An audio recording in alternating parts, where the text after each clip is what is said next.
Tujuan saya dalam testimoni ini adalah untuk memberi klarifikasi terkait pengakuan saya sebagai ex atau narapidana adalah tidak benar atau bohong. Tadi itu yang ngomong namanya Rijal Afif. Rijal ini pernah jadi narasumber di podcastnya Refli Harun. Lo denger dong cerita bagaimana Rijal berbohong dan kebohongannya itu diketahui sama Refli Harun. Eko Kuntadi ya, namanya Eko Kuntadi, kita sudah tahu siapa dia. Kabarnya ya, titik 2 tadi, kabarnya Rizal Afif dibayar 7 juta untuk bohong ngaku mantan di podcast Refli Harun ya.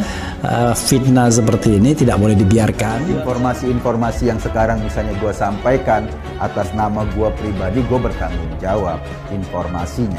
Kalau salah atau kalau sengaja berbohong, semestinya Refli punya tanggung jawab moral untuk menjelaskan kepada publik, oke, gue salah, emang gue bayar Rijal Afif 7 juta dan gue menyuruh dia dengan skenario-skenario tertentu untuk membela Munarman dan Bahar Smith.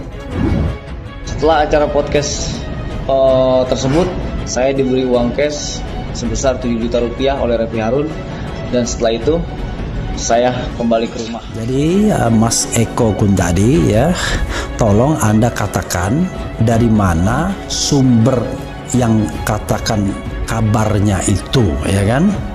Nah, kalau Anda tidak bisa menyebutkan sumbernya, maka berarti Anda yang berbohong, jangan-jangan ya. Akui ke publik, tetapi kalau pura-pura ngeles, sementara sumbernya sendiri udah ngomong clear kayak gitu, artinya apa? Artinya Anda selamanya mau bermain-main dengan kebohongan. Nah, kalau sumbernya ada, hadapkan ke saya. Kira-kira berani nggak dia berhadapan sama saya? Sumbernya itu ya. Tujuannya membela Munarman atas arahan Bahar Smith dan Refli sambungnya. Tiba-tiba Rijal Afif, sumber yang diwawancarai sama Refli Harun, cerita sendiri. Dan kemudian setelah saya bebas dari Lapas Gunung Sindur, saya dihubungi oleh Refli Harun untuk datang ke podcast beliau.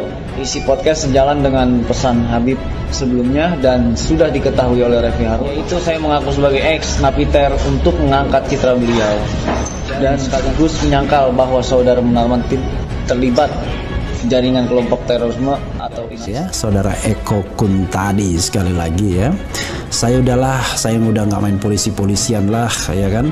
Itu perkara anak kecil lah kalau kita main, wah, adukan, pidanakan dan lain sebagainya. Saya hanya ingin mendidik masyarakat saja. Pakai bilang saya nggak mau main polisi-polisian, ya jelas aja nggak mau. Wong tadi Rijal Afif aja udah cerita apa adanya. Kalau lapor polisi malah bukan keceblos sendiri, kan kayak ular nyamperin ceweknya gitu loh. Kayak ular nyamperin pasangannya, dipatok nanti sama polisi. Karena sebetulnya informasi yang Anda sampaikan itu bertentangan dengan kebenaran. Tapi sudahlah, saya nggak mau main-main polisi-polisian yang begini-beginian ya. Yang penting kita adu integritas saja, saudara Eko ya. Kira-kira masyarakat mau percaya siapa? Refli Harun atau Eko Kuntadi? Itu aja lah. Jelas dong, kalau dibandingkan Refli sama Eko Kuntadi, orang mungkin percaya sama Refli Harun. Dia pakar tata negara. Dia katanya orang berpendidikan. Dia bekas komisaris yang dicopot. Komisaris BUMN loh. Kita adu integritas ya, dan pihak lain netral dalam hal ini, terutama kekuasaan misalnya. Udahlah, kita beradu berintegritas. Apakah Anda atau saya yang barangkali suka berbohong ya, suka merekayasa, suka bikin settingan dan lain sebagainya ya.